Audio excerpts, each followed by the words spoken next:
Hello and welcome to ITV News Meridian. Tonight's headlines in the southeast. Flying the flag for a nation on the brink, the people of Canterbury show support and solidarity for Ukraine. Each community, how you can support, 1, 2 refugee families to comfort them from that horror that they have been experiencing. The crisis in the care sector, how one school in Sussex has been attracting new staff to plug the gap. I can now change my career and actually do something that's quite fulfilling, and I'm so much happier.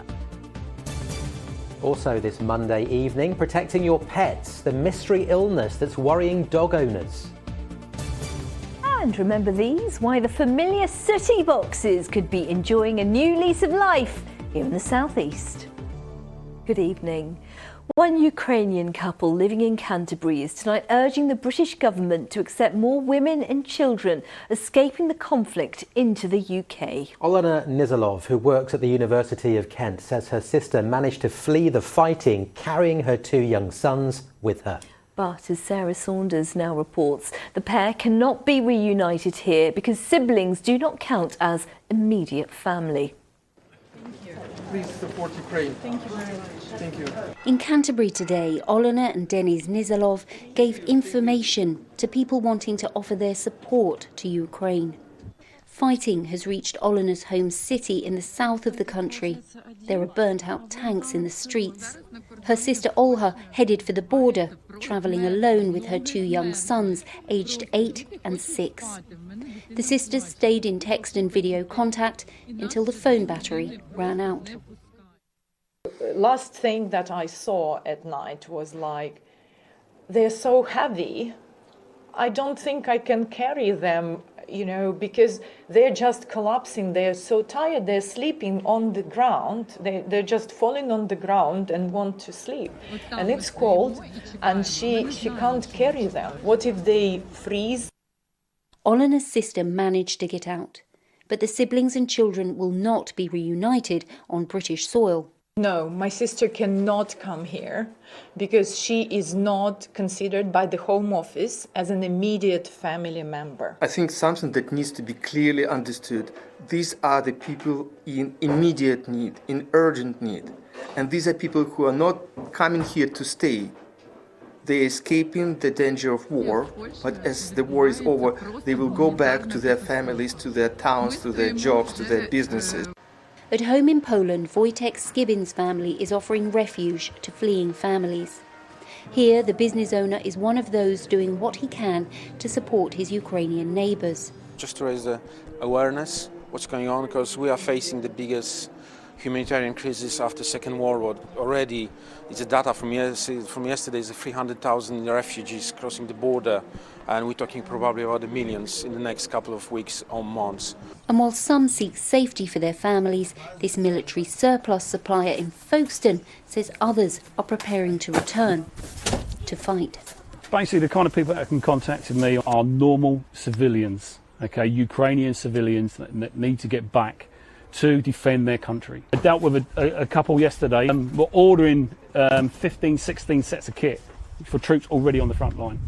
Olena and Denis are grateful for the help Ukraine has already received. But with their nation and their loved ones at risk, they hope more can still be done. Sarah Saunders, ITV News, Canterbury. More than 1,000 faith leaders across the UK, including many from the southeast, have signed a letter calling on the Prime Minister to reconsider the Nationality and Borders Bill. The letter calls for changes, including abandoning the government's plans to criminalise and restrict the rights of all people arriving in the UK, seeking refugee protection outside pre-arranged schemes. We're asking the government to reconsider so much of the Nationality and Borders Bill, this bill that has colloquially become known as an anti-refugee bill that has so much wrong with it, but particularly the letter that these 1,000 faith leaders have signed are asking them to reconsider a particular aspect of it that treats refugees differently depending on how they've travelled to the UK.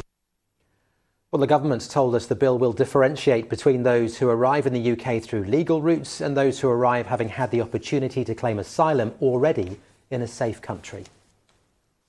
The Brighton Main Line has reopened following 9 days of major engineering works costing £15 million. Replacement buses were in place while engineers laid 1,500 metres of new track, rebuilt a junction and upgraded embankments to reduce the risk of landslips. A school for disabled children in Sussex says it's struggling to recruit the support staff it needs for the classroom and residential care.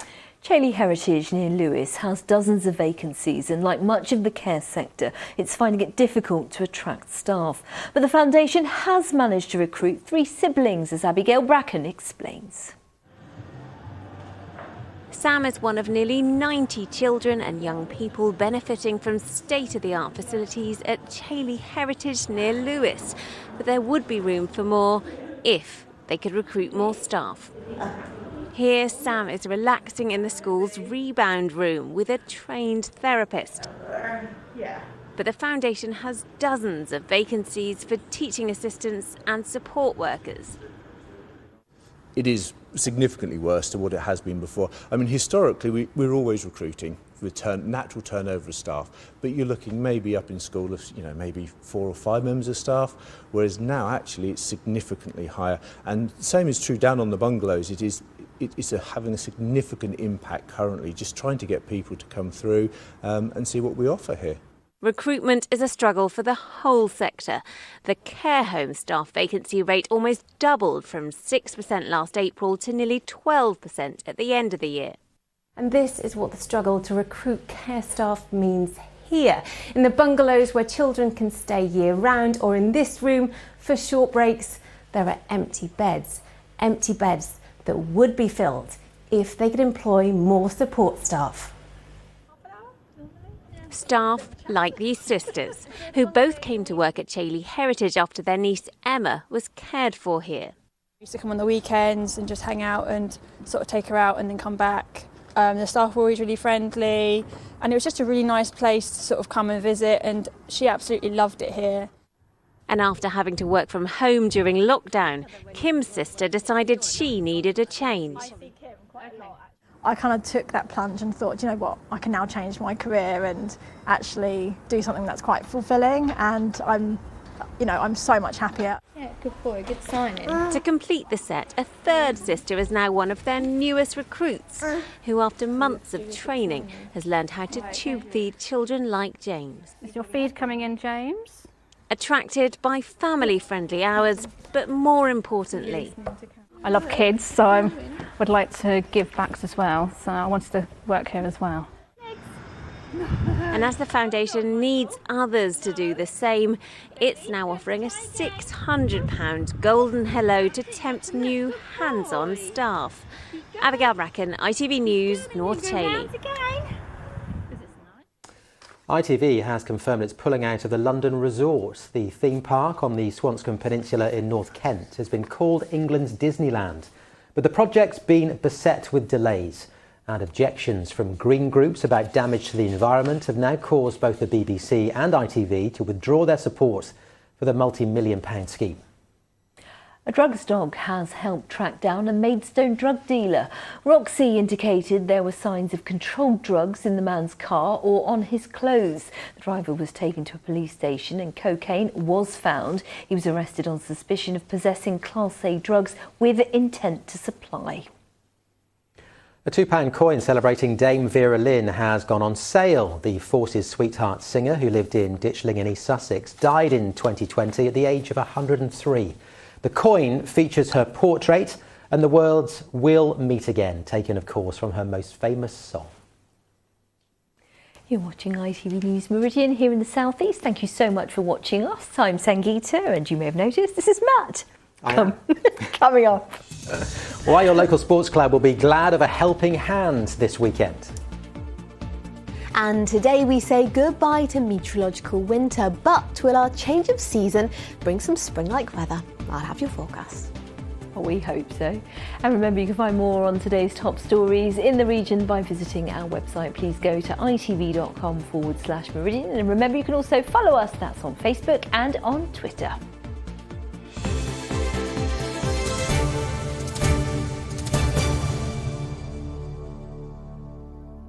There are calls for teachers to be given more training to support transgender pupils in our region.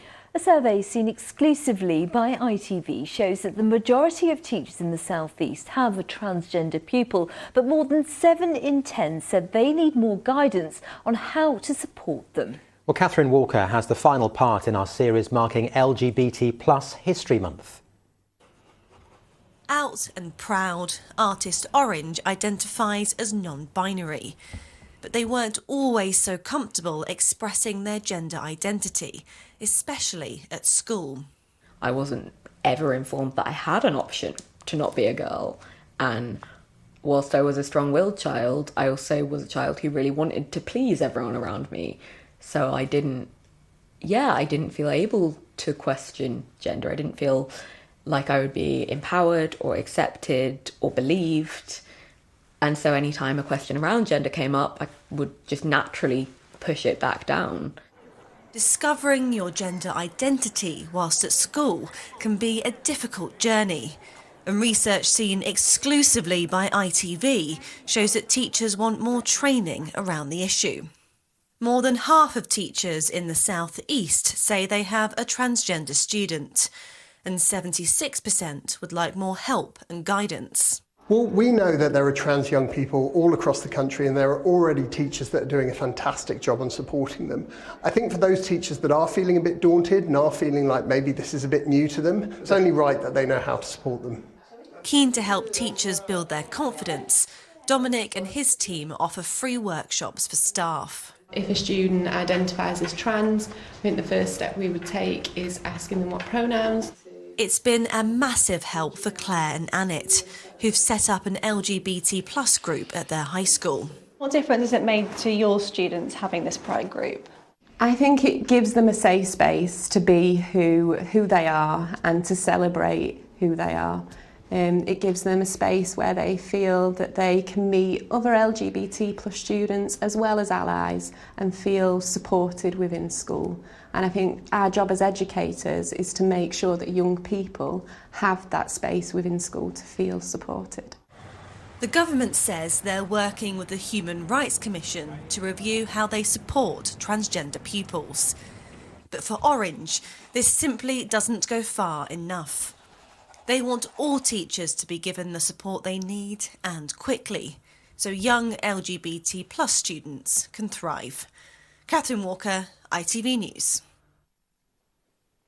And the ITV Evening News continues with the national and international news at 6:30 with more from Lee Weeks. Coming up, the latest after another day of fast-moving developments in Ukraine. Negotiators from both sides have opened peace talks, with Ukraine calling for a Russian ceasefire.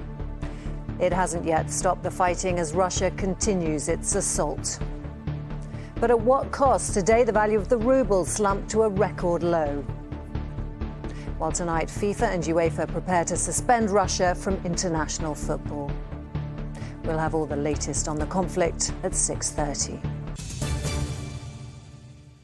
Dog owners in the region are being told to be extra cautious of sickness bugs after the British Veterinary Association confirmed potential spikes in cases across the country. Well, cases can peak during winter, but the cause of a new illness, which appears to strike pets after visiting beaches and riverbanks, is still unknown, as Nick Smith reports. The health of our canine companions can sometimes lead to sleepless nights for owners, and many were sent into a panic when reports emerged in the new year of a so-called mystery illness which caused severe vomiting and stomach upsets. For some dog owners, it's left their pets in a critical condition. Robert Winston says his family nearly lost their Labrador Lucy when she became very ill shortly after visiting the seaside. And it's resulted in some very costly vet treatment to save her life. At first we just thought she'd just eaten something that had just upset her stomach, but she was literally not eating. She was vomiting every 30 minutes. And then when she actually stopped drinking as well, that's when we knew it was going to be quite serious, and she was literally being sick every 10 minutes or so. Get your dog checked out if you think there's something not right, because you never know, because she, with her collapsing, she could have died if it was left another 24 hours. Unfortunately for other dog owners, Robert's experience of this disease seems to have been at the severe end of the spectrum. After originating in the north of England, cases have spread to the south. Eleanor Whittaker from Pennard Vets in Maidstone says an emergence of a winter bug is expected at this time of year. It's considered a vomiting and diarrhea bug, so those would be the main symptoms that people would see for sure. Not eating and being a bit quiet, not quite themselves, a bit lethargic, obviously also symptoms that we do worry about. So realistically, if they do see any of those sort of symptoms, whether they think it's to do with the bug or anything the dog's eaten, anything else at all, seeking veterinary attention and chatting to a vet and seeing what they say would be worthwhile. At one of the Blue Cross's dedicated animal hospitals, staff here oversee many cases of winter bugs year after year. Usually, a healthy dog can overcome the symptoms in a few days. But it's important for owners to know how to spot when it crosses a threshold into something more serious. We do know that a lot of dogs unfortunately will go out and about and they will lick things they shouldn't, they'll eat things they shouldn't. They're naturally curious and they do explore the world with their mouths. So it is always important to keep an eye on your dog when you're out and about. If you're noticing any signs when they get home, perhaps they're going off their food, they're not eating and drinking as much, they're showing any sort of sickness, diarrhea, we would say it's a good idea to get in touch with your vet. Despite some pet owners claiming their dogs had contracted an illness from the sea or other water sources, the British Veterinary Association says it can't establish a direct link, suggesting this outbreak is probably caused by a virus which has spread inland. But in any case, it's a timely reminder to keep an eye on your pet's health and be ready to seek help if things take a turn for the worse. Nick Smith, ITV News. Now, ground staff and volunteers play a vital role in making sport possible at all levels, but the industry is facing a recruitment crisis. 40% of the workforce are now over 50, leaving clubs desperate to attract younger people. If they don't, thousands of playing fields and pitches could be at risk. Well, this week is Grounds Week 2022, and Amrit Birdie has been to find out more. Just 6 months ago, Katie Stott's working week looked very different. She swapped her 9-to-5 at a legal firm for a job maintaining sports grounds, pitches and gardens. And she hasn't looked back since. It's definitely very different than working a typical 9-to-5 job. But I think a lot of people, especially after COVID and everything, are going to be moving more to working outdoors. I've definitely noticed my mental well-being since working here for about 5 months now, just how much that's had an impact on my life. It was 17-year-old Kieran Stenton's passion for sports that led him to start work as an apprentice groundsperson for a professional rugby club. It's hard work, it's a lot of long hours, cold weather, and you've got to be determined, but it's a rewarding profession. The industry is working hard to attract more young people like Katie and Kieran, as well as volunteers who are just as key to keeping sport alive at all levels. Gordon Stone is a volunteer groundsman at Medway Rugby Football Club in Kent. Volunteering is essential. It's a big ask for most people to get these pitches ready for the weekend.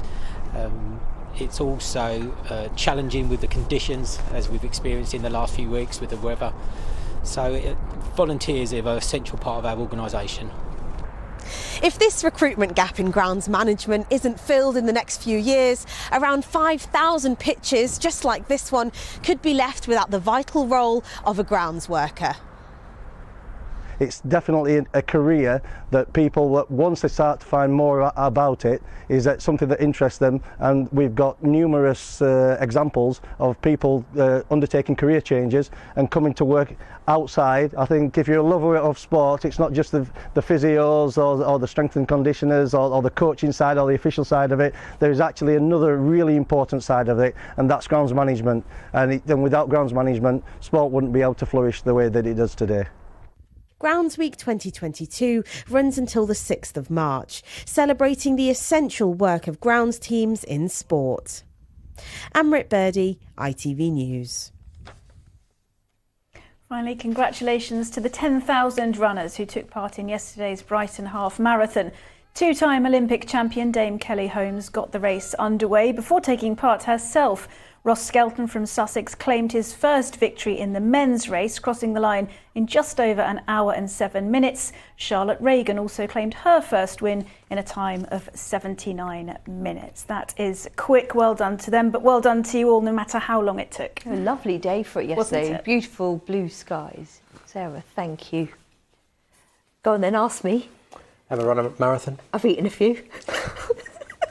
They haven't been called that for about 30 years. Oh, really? OK, sorry, Matt. Now, for 50 years, they've taken pride of place on the counters of shops, newsagents and pubs. Sooty boxes, raising money for the blind. Yes, and while the cheeky bear never seems to go out of fashion, it's feared cash, shopping and, as we've heard, volunteering, or sadly might. Before the pandemic, the charity collections raised £500,000 a year. Now it's much less, but as Andy Dickinson reports, the clever bear is learning to adapt. Paul Goddard was born partially sighted and has relied on the Royal National Institute for the Blind all his life. He also volunteers for them here in Tunbridge Wells, collecting sooty boxes. But since the pandemic, such volunteers are becoming scarce and the little bear's takings down by half. It's absolutely vital, not only for the income that they generate, but also the raising the awareness of RNIB, raising awareness of, visually impaired people within the community. COVID was a complete example of that, because suddenly overnight the world became very, very visual. So lots of signs appeared, you had to keep 2 meters apart, and yet for someone without sight, obviously that was incredibly difficult. Without support and even just a phone call to say, hello, how are you? The world still does exist. That was so important. As a television character, Sooty dates back to 1955, his collection boxes appearing. Soon after, together they've raised around £13 million since 2010 alone, but now their future is uncertain. I think people tend to give to charity more online and things like that nowadays, not necessarily, and we won't have change in a shop because everybody's using their card, so you won't have the change to put in the top.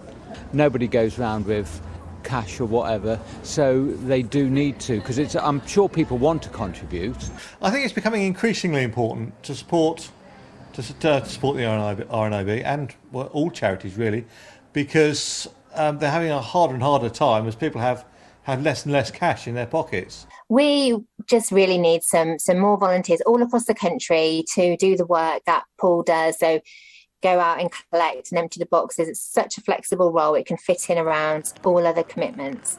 Children still love to put money in the boxes, and it's nice to see that older generations still have that affiliation with Sooty as well.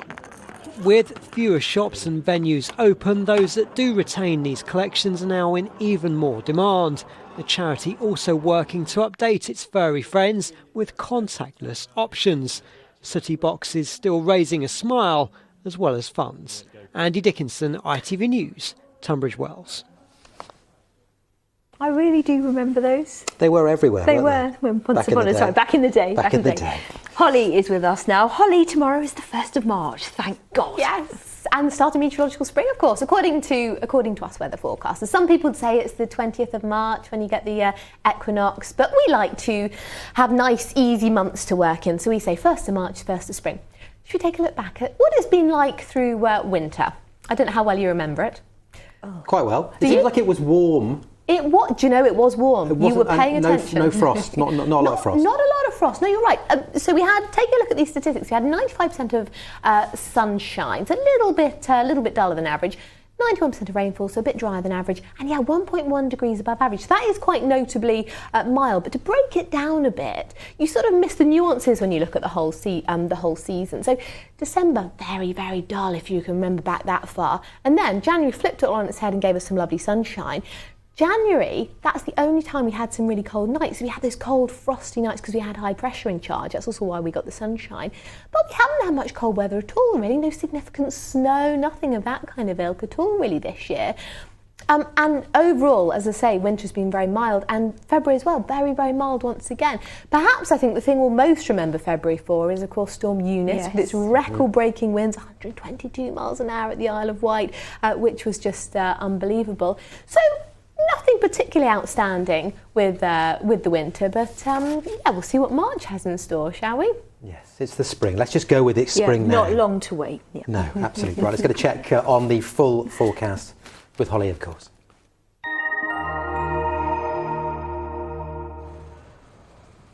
Feels like home, whatever the weather.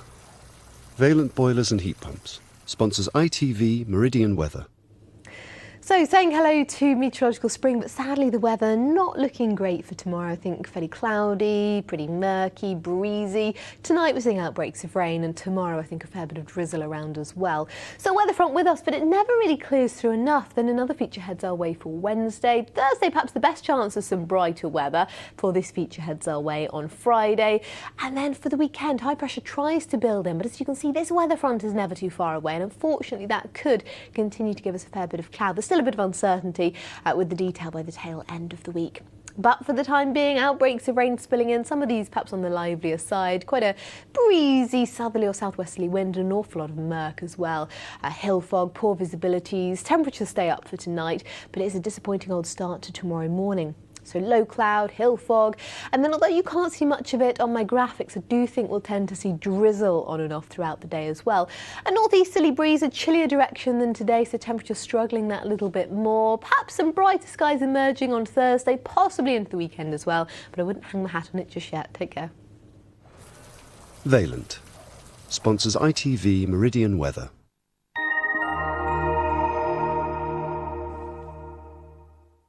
And that's what's happening this Monday evening. Well, as you've noticed, I have got the wonderful Matt Teal sitting next to me. Matt, the end of our first show together. Tell me it was memorable, that you've loved it and that you've enjoyed every second. All of those things. And if they haven't noticed, I've done a really rubbish job over the last half an hour. You absolutely have not. We're really, really glad to have you on the team, and we're delighted that you're with us. Thank you. Welcome. Should we do it again tomorrow?